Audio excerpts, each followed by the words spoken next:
নমস্কার বন্ধুগণ, আরেকটি ডেলি লাইফ ব্লগে আপনাদের স্বাগত জানাই। আজকে রান্নার মেনুতে থাকছে লাউ চিংড়ি। প্রথমে লাউগুলোকে সুন্দরভাবে কুটে নিতে হচ্ছে।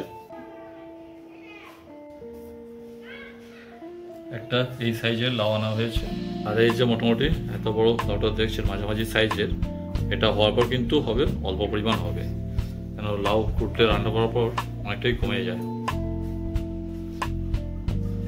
লাউ চিংড়ি হবে, সেজন্য চিংড়ি মাছের খোসাগুলো আগে সব পরিষ্কার করে নেওয়া হচ্ছে। আর এই চিংড়ি মাছের খোসাগুলো তুলে আলাদা রাখা হচ্ছে। এগুলো চিংড়ি মাছের খোসার একটা আলাদা বড়া করা হবে, সেটাও খেতে ব্যাপক লাগে। ভাত বসে আছে, ভাত রান্না হচ্ছে।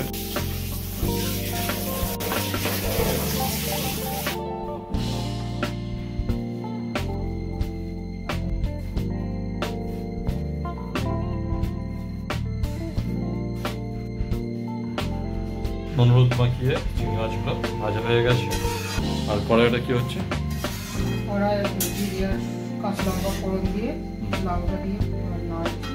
এবার এটা নুন দেওয়া হলো, তার সাথে লাউতে পরিমাণ মতন হলুদ দেওয়া হচ্ছে। এবার সব ভালো করে একটু মিশিয়ে দিয়ে নেড়ে নিয়ে এবার এটা চাপা দেওয়া থাকবে। চাপা দিলে লাউয়ের জলটা কেটে যাবে।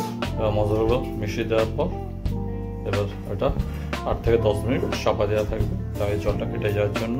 লাউটা মোটামুটি সেদ্ধ হলে তাতে একটু হালকা করে মিষ্টি দেওয়া হচ্ছে। জল এখনো আছে, এখন জল মরবে। চিংড়িটাও সাথে দিয়ে দেওয়া হলো, দিয়ে সব ভালো করে মিশিয়ে দেওয়া হচ্ছে। এই হয়ে যাচ্ছে লাউ চিংড়ি। এখনো কিছু বাকি আছে, জলটা মরলে শুকনো শুকনো মাখা মাখা।